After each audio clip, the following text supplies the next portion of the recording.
বাঁধাকপি সিদ্ধ কখনো খেয়েছেন?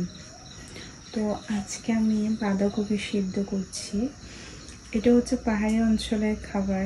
এই কপি সিদ্ধ দিয়েছি, সাথে একটু মরিচ ভর্তাও করব। আমার বাঁধাকপি সিদ্ধ হয়ে গেছে, এখন একটা বাটিতে নিয়ে ফেলবো এগুলা।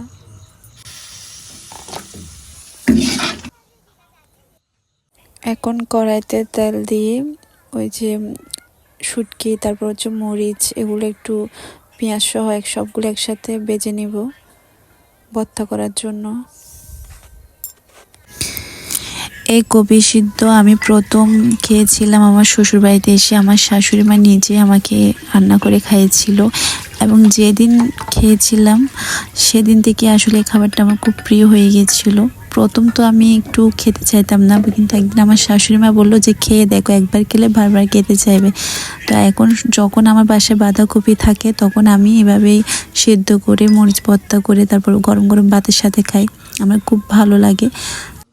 আপনারাও একবার ট্রাই করে দেখবেন, খেয়ে দেখবেন কেমন লাগে, আর অবশ্যই আমাকে কমেন্টে জানাবেন যে আপনাদের আসলে কীরকম লেগেছে। আজকে রান্না করেছিলাম হচ্ছে ডাল, আর ছিল শুটকির তরকারি। ভিডিওটা ভালো লাগলে একটা লাইক দিতে ভুলবেন না।